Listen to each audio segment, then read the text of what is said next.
la relación de riesgo relativo, la reducción del riesgo, ¿cómo se llama? Toda esta información relativa no es suficiente. Se disminuye en un 7% de pacientes que ya no mueren, o quizás un 10% de pacientes, pero lo que queremos es una disminución mucho mayor, del 60, del 70% de la mortalidad, no 4, 10 o 15%. Incluso si la relación es de 35-40% con un buen intervalo de confianza. No queremos reducciones de riesgo relativo, queremos reducciones del riesgo absoluto. Este es el mensaje, y parte de la información nueva que van a ver ustedes están transmitiendo este mensaje. No estamos dando protección suficiente, no estamos haciendo prevención suficiente y tenemos que hacer mejor las cosas. Veamos qué es lo que podemos hacer para mejorar. Una manera de hacerlo fue tomando la base de datos del estudio HOPE y retrocediendo. Se dijo, vamos a ir a los llamados pacientes que no tenían enfermedad cardiovascular, tenían hiperglucemia y probablemente vayan a desarrollar diabetes en unos años más, 2, 3, 5, 10. Este es el concepto del estudio que se presentó al MIT. Se está viendo si es posible lograr una regresión o evitar que la situación siga deteriorándose. Y los datos del estudio DREAM nos van a decir si podemos evitar o cortar esta flecha a partir de un estado prediabético o en personas no diabéticas pero con hiperglucemia. Tratar de evitar que progresen a diabetes mellitus tipo 2 y por lo tanto detener o evitar los eventos cardiovasculares, pero en un 35, 40, 50% en términos absolutos. Y esto es algo que no ha sido fácil. Vemos entonces aquí la diferencia de los pacientes del estudio HOPE y del estudio DREAM. Los del estudio HOPE fueron pacientes de mayor edad con evidencia de enfermedad cardiovascular. En el grupo placebo hubo 18% de los pacientes tuvieron algún evento, mortalidad, infarto, etcétera, y el 24% en 7 años. Esto es 1 de cada 4 en el estudio HOPE. Del estudio placebo murió. Y se pasó de 1 a 4 a 1 en 5. Debería haber sido de 1 a 4 a 1 a 10, en 1 en 10. A 1 de cada 10. Y es lo que estamos tratando de entender. Pero en el estudio DREAM tuvimos una población totalmente diferente. La tasa de eventos al final de los 4,5, 5 años fue para el grupo placebo del 2.5, 2% al año. Y es muy difícil obtener estadísticas con estos porcentajes. Debo aceptar que el estudio DREAM probablemente debería haberse planeado para 10 años para haber duplicado el número de pacientes, pero teníamos una muy baja tasa de eventos. La planeación fue para el 5% de eventos, pero fue 2%. Probablemente porque las estatinas están siendo utilizadas prácticamente por todo el mundo y aquí hubo algún problema en particular. Veamos ahora la biología molecular. Los estoy llevando aquí por el camino del tequila hasta llegar a la biología molecular. Hay evidencia reciente. Bueno, pero primero vamos a iniciar por la parte superior de la diapositiva. Les diré que hay evidencia muy sólida de que no todos los efectos de los inhibidores de la ECA pueden atribuirse a los cambios en angiotensina 2 y bradicininina. Puede haber angiotensina del 1 al 7 y hay muchos otros elementos distintos de la vía clásica de angiotensina 1 a angiotensina 2. Y si ustedes le dan a alguien un inhibidor de la ECA después de 3 o 4 años, sus niveles de angiotensina 1 van a ser sumamente altos y de todos modos la tensión arterial va a bajar. Entonces aquí había algo que no encajaba. El segundo punto es que los efectos cardiovasculares deben ser atribuidos a mecanismos ya sea novedosos o ocultos.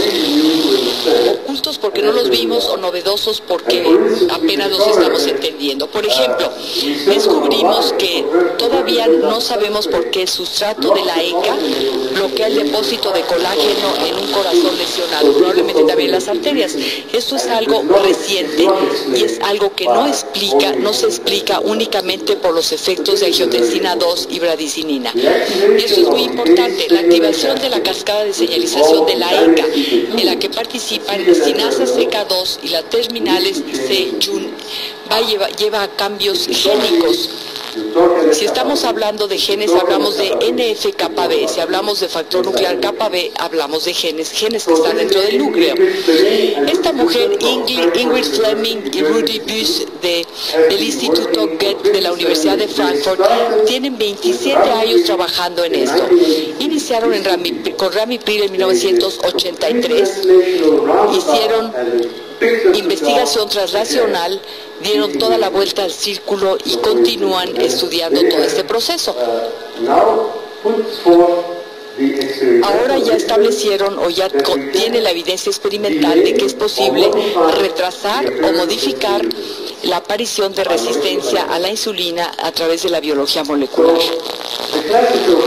Es así que la vía clásica que todos conocemos es, desde luego, como vemos aquí, la inhibición de la conversión de la angiotensina y la degradación de la bradicinina. Si un inhibidor de la ECA bloquea esta vía, entonces baja la angiotensina, sube el óxido nítrico y esto es buena noticia.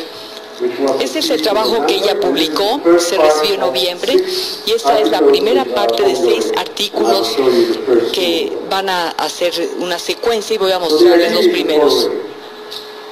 La idea es la siguiente: existe una cascada de señalización de la enzima convertidora de la angiotensina que está oculta y sería como una tercera puerta. En lugar de la angiotensina o de la bradicinina tenemos una tercera puerta. Es una tercera puerta que no habíamos visto durante 50 años, no la hemos visto. Y les voy a mostrar en un momento por qué. Lo que sabemos actualmente, a partir de la biología molecular, es que ciertamente lo primero que ocurre es que tan pronto como se bloquean los sitios convertidores en la angiotensina con la ECA que se produce naturalmente, empezamos a ver una señal transmembrana que va de afuera hacia adentro. Esto es de 2004. Hay una señalización que va de afuera hacia adentro. Y después, y voy a simplificar la explicación porque podríamos tener una plática de todo el día, hablamos simplemente de CK2 y JNK y la vía de relación entre ellos. Sin embargo, tomen por hecho que esto lleva a la activación de JNK y C-Jun, este gen que participa en cáncer, pero también sabemos que está activado en la terapia antioncológica, más bien sería un mecanismo protector. C-Jun se resfosforila y después va a entrar al núcleo. Entonces no se trata de una vía de NF-κB, sino es una vía del endotelio a través de la ECA, cuando hay inhibición de la ECA. Y desde luego que tenemos aquí expresión génica. Para simplificar, debo decirles que hay que comprobar que hay 2 marcadores COX-2, que el endotelio inmediatamente libera prostaciclina, y la prostaciclina del núcleo, independiente de cualquier diferencia en la angiotensina o bradicinina, se puede bloquear eso, pero de todos modos va a haber liberación de prostaglandinas a través de la COX-2. El blanco de las 3 células que estamos buscando, o las 3 células que estamos buscando, son la célula endotelial, el monocito, porque este es el que inicia toda la historia. Sin embargo, es necesario tener ICAMS en las células endoteliales y desde luego el macrófago y el adipocito. Este es nuestro enemigo número 1, el adipocito o la célula grasa, que es muy importante. Es como una bomba endocrina que tenemos al interior del sistema. Ellos están trabajando entonces en las células endoteliales, los monocitos y los adipocitos. El primero interesante es el monocito. Todos los 3 tienen un sistema de la ECA, todos los 3 son parte de la resistencia a la insulina, todos tienen un sistema renina-angiotensina y los 3 tipos de células son blancos para la inhibición de la ECA, es lo que tienen en común. Veamos ahora inicialmente el monocito.